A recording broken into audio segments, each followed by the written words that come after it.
Hi, everyone. It's Professor Kettler. I want to talk to you about your discussion this week. And also, I know it says in this presentation, it says final project. And that's essentially because your discussion is part of your final project. So we're going to talk about selecting an environmental issue, which is part of the entire piece of your discussion. And so when you are choosing an environmental issue, you need to really be thoughtful about this topic because you're choosing it for your final project. So it's not just for this discussion, but for your final project. And so your environmental issue, and this cut off the the top of the page here. Your environmental issue needs to kind of meet these parameters, whatever you choose. So it needs to be currently impacting the environment. It needs to be impacting human quality of life. There needs to be some kind of impact, and most of the time it's negative, right? Like it's a negative on the human quality of life. It's hurting human quality of life. For the impact on the economy, it could be negatively impacting it. Causing certain sectors to lose money. So you're going to talk, whatever issue you choose needs to have some kind of relation to like it's negatively or it's impacting the economy of the community either by hurting it or like needing to clean it up, maybe costing the community or the state, whatever state you live in. It should have some kind of societal reaction and political reaction. So maybe there's been like laws passed against this issue or to kind of help with the issue. There should be some kind of sustainable solutions for the issue. And then this is a real big one. It needs to be something that you are probably contributing to the issue. So like you need to really think about like how are your daily actions or actions maybe contributing to whatever issue you are choosing. Because if you choose something like concentrated animal feeding lots, if you aren't directly contributing to that may not be a good topic. Now, honestly, if you're eating meat, you are contributing to that topic because like your meat probably comes from a concentrated animal feeding lot, but that's just kind of like an example. So like some people, you may choose deforestation and you're like, well, wait a minute. Like whenever you get to this part of um, your project and your milestones, that's whenever I have students stumble because they're like, well, I'm not actively cutting down the forest. So what am I supposed to say in here? So that's why I always caution students, like, be really careful and you need to think ahead to your project and to your milestones and pick an environmental issue that you are most likely contributing to. So some good issues that students have had success with in the past is water pollution. You need to be very specific though, like not just water pollution in general, like what is the specific pollutant that's causing the problem? Is it lead? Is it, microplastics in the water?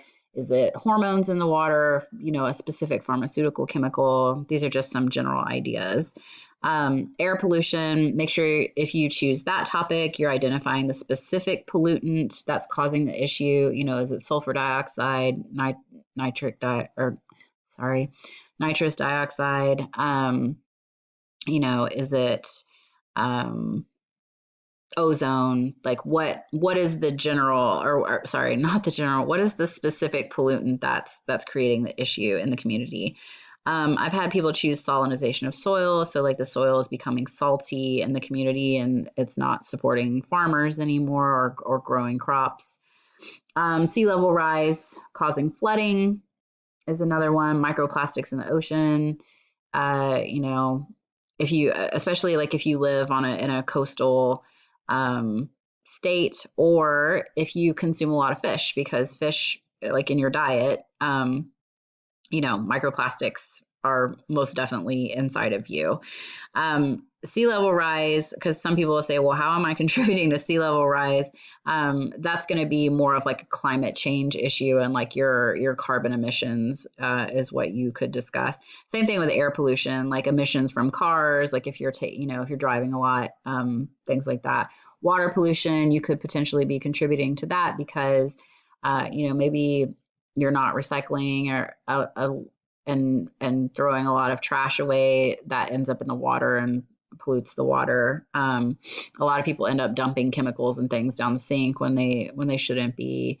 Water usage is an issue as well. So like if you overuse water, you're kind of contributing to like droughts, things like that. Climate change is usually a pretty popular one as well. I always say like, okay, climate change causing more droughts, wildfires, flooding, hurricanes, etc. Because climate change is so broad, it can cause a lot of these issues.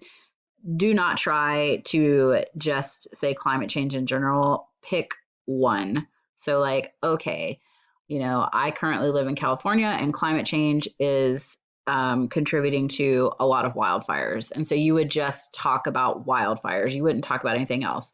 Or, I live in Florida and we are seeing more hurricanes from climate change. A couple of other ones that people have chosen in the past have been focusing on like a species that's going extinct within their state.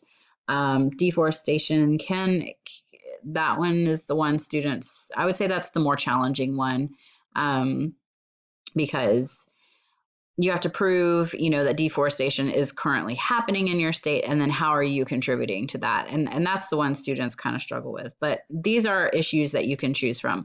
This is by no means an exhaustive list. There are other issues that you can work on and choose, but these are just some ideas. Now, for your discussion, all you are doing is picking an issue and explaining why you chose it. Mainly you're talking about like, I chose this issue because it's a big deal in my community, and here is what is happening.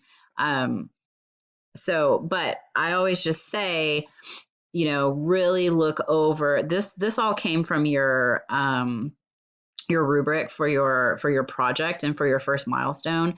So just make sure you pick something that can meet each one of these parameters.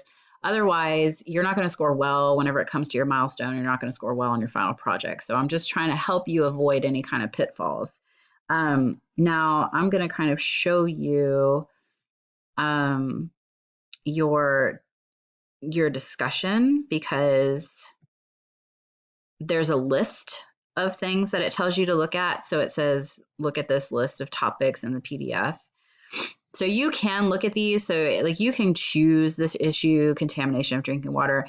And they give you examples of like a local problem that could be happening. But like I said, you're going to have to really narrow it down. You don't want to just say, oh, water pollution. What specific pollutant is it? Same thing with air pollution.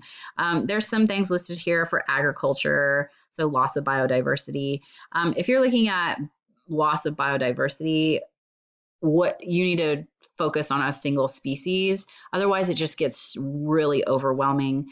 Same thing, like if you do an invasive species, like focus on that single invasive species and not try to cover it's a really broad topic. So you really want to narrow it down as much as you can.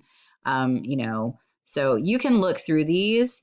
Like I said, none of these are, you do not have to pick these specific ones.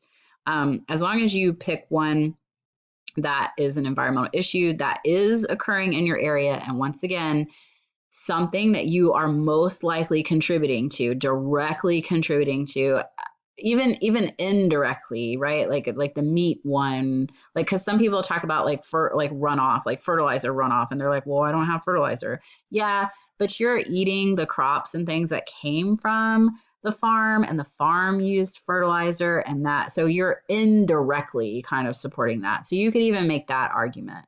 Now, once you've selected a topic, you can use this search site to look through. This is the EPA site. And so you can scroll down to community, and you can type in your zip code and learn about conditions where you live. So like I live in North Carolina. So, right. And it will talk to me about kind of like here on this map, there's a facility that pops up like that they're monitoring here. You can look at kind of your air quality. Now you can see this data is not very current. Like this is from 2015. You can also look at kind of like my health things, energy usage. So like for instance, there's a considerable like in my uh, air pollution in my area. There's kind of like a considerable risk for formaldehyde. So I could take that and say, okay, I'm going to talk about formaldehyde problems. This one is okay. I kind of like doing the state one better. So if I scroll to North Carolina and I just hit state, um, this gives me a little bit more information about what is happening in my state. Once again, you are not limited to this EPA website. If you want to do a general Google search and have things, because I know it says go here, but that's just to kind of help you along the way and give you a resource. Um, but you can go to all kinds of places to try to find environmental issues that are currently affecting your area, your state, your community. So don't feel like you're limited to just these things. Um, so hopefully that helps you. Once again, I would also recommend going into module 1 and looking at your rubric for the final project, because throughout the each week in the course you're going to be doing things that are contributing to your final project. I mean, it's kind of like broken up, but I would strongly recommend reading over this really well, looking at what you're going to be scored in, and making sure that whatever issue you choose is going to fit all the parameters that are, in this rubric. And that just saves you a lot of heartache and hassle. If you get like halfway through the course and you realize, well, my topic doesn't fall in these parameters, because then you're really going to struggle with trying to like make it fit. So, kind of doing your due diligence ahead of time will really save you in the long run. But if you have any questions, please reach out. More than happy to help. And I look forward to seeing your topics.